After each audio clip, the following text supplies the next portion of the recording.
এত তেল ঢালতেছো, কি বানাবা তুমি?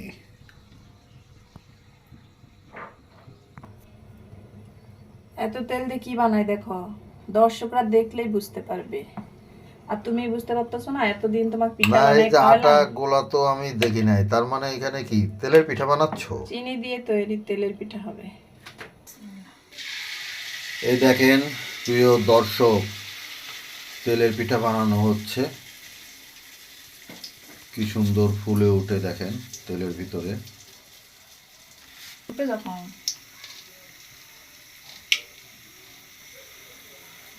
এই দেখেন কি সুন্দর ফুলে উঠলো নিচের থেকে। তেলের পিঠা প্রথম দিলে একটা পিঠা দুইটা পিঠা একটু ইয়ে হয়, লেগে লেগে যায় কড়াই।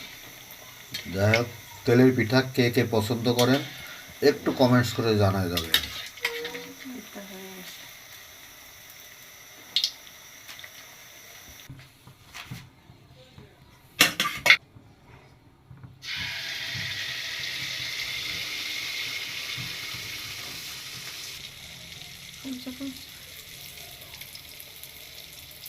এই দেখেন এই ফুলে ওঠাটা খুবই সুন্দর লাগে আমার কাছে দেখতে।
দেখেন পিঠাগুলো কেমন হয়েছে, খুব সুন্দর পিঠা হয়েছে।